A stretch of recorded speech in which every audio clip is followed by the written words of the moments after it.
إلهي لست للفردوس أعلى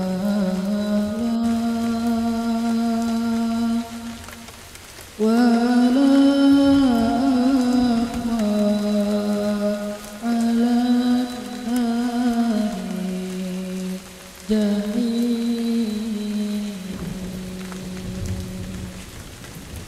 فهل لي توبة وفي الذنوب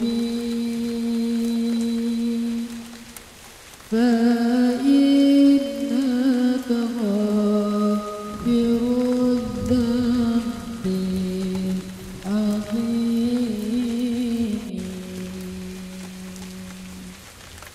Teman-teman sekalian, bait-bait kasidah itu ditulis dan dirangkai oleh para ulama adalah tentang pengakuan dosa seorang hamba.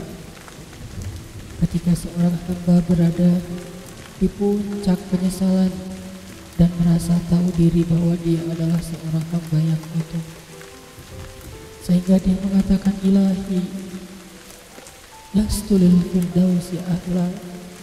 Ilahi, sesungguhnya saya tidak layak masuk ke surga Firdaus.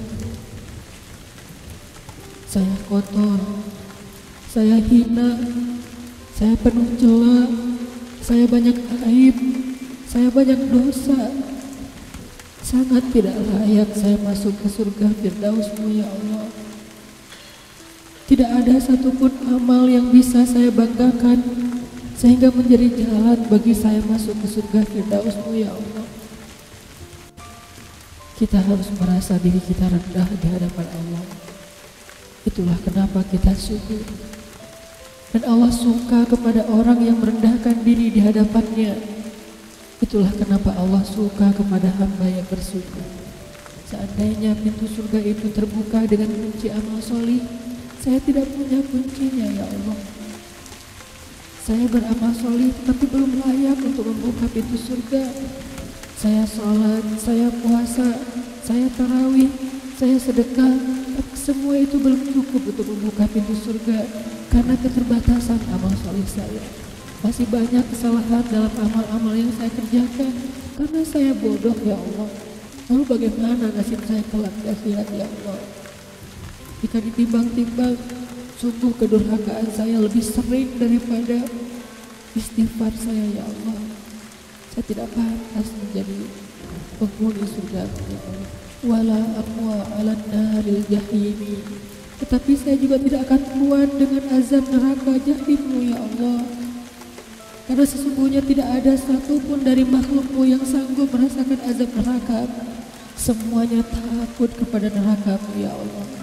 Jangankan 1 tahun, jangankan 1 bulan, jangankan 1 hari, sedetik pun tidak akan sanggup ya Allah. Karena saya mendengar sesungguhnya Rasulullah SAW bersabda, azab yang paling ringan bagi penduduk neraka adalah dipakaikan baginya sendal terompah dari api yang membakar kakinya sampai mendidihkan kepalanya. Itulah azab yang paling ringan di neraka untuk orang yang paling ringan berbuat dosa. Bagaimana dengan saya ya Allah? Dosa saya banyak. Saya pernah durhaka kepada ibu bapak saya. Itu saja sudah cukup bagi saya mendapatkan azab yang lebih besar di neraka, dan saya tidak sanggup ya Allah. Saya pernah durhaka kepada ibu saya. Saya marahi ibu saya karena satu kesalahan. Padahal saya lebih sering berbuat salah dibandingkan ibu saya. Tapi ibu memaafkan saya. Ketika di waktu kecil saya memecahkan barang-barang ibu saya memungut barang-barang itu sambil tersenyum, membelai kepala saya, mengatakan nasihat-nasihat yang baik. Sama sekali ibu saya tidak marah kepada saya saat itu. Tapi ketika telah dewasa, tidak sengaja ibu saya yang sudah tua renta kadang memecahkan barang saya, merugikan sedikit saja dari harta saya. Saya marah seperti setan ya Allah. Saya bentak ibu saya ya Allah. Bahkan kadang membuat ibu saya terluka, kaget, takut.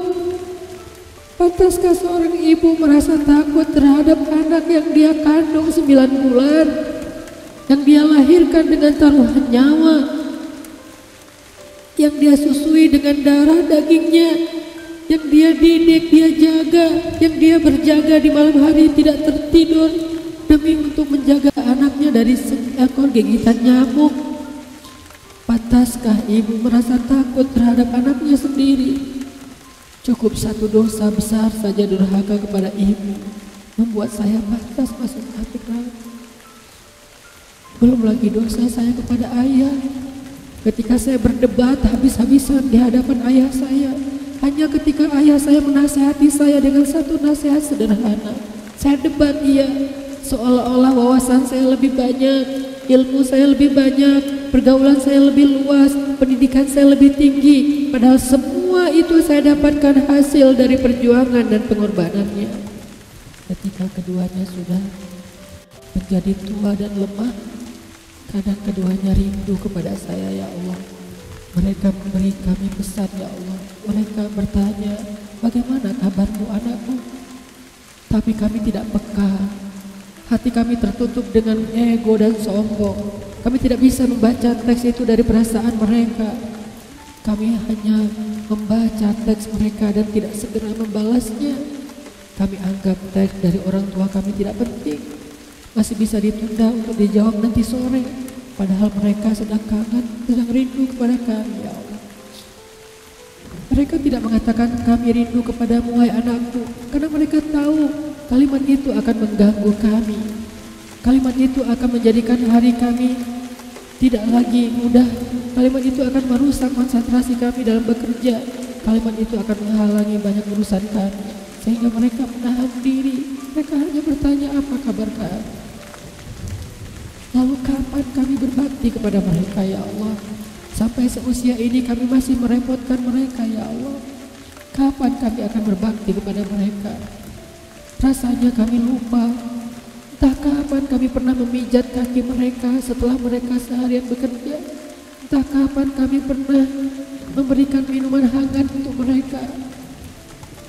Kami durhaka kepada orang tua kami, ya Allah. Bahkan setelah mereka wafat, kami lupa mendoakan mereka di dalam salat kami.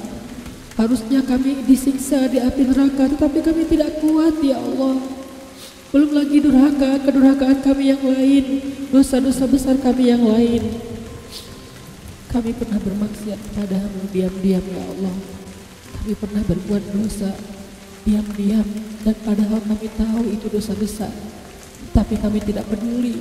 Kami tidak takut kepadamu, seolah-olah ancamanmu itu hanyalah mitos, seolah-olah ancamanmu itu hanyalah fiktif, seolah-olah apa yang kau firmankan di dalam Al-Quran itu tidak benar-benar ada. Kami sombong, menantangmu dengan berbuat dosa. Banyak dosa yang kami tidak bisa menyebutkan satu persatu, ya Allah. Keluh lidah kami untuk menyebutkan dosa-dosa kami, ya Allah. Malu untuk menyebutkan dosa-dosa kami, ya Allah. Tidak ada yang bisa kami harapkan darimu selain Engkau terima taubat kami, ya Allah. Fahabli taubatan, beri kami taubat yang nasuha, ya Allah. Terima taubat kami, ya Allah. Kami belum berani meminta surgamu, kami juga tidak akan kuat dengan nerakamu. Kami meminta terimalah taubat kami, penyesalan kami, janji kami untuk kembali kepadamu, memperbaiki diri. Teman-teman sekalian, mari kita baca bait itu dengan penyesalan. Kita baca bait itu seolah-olah kita sedang curhat kepada Allah Subhanahu wa taala. La ilaha fidausi ahla wa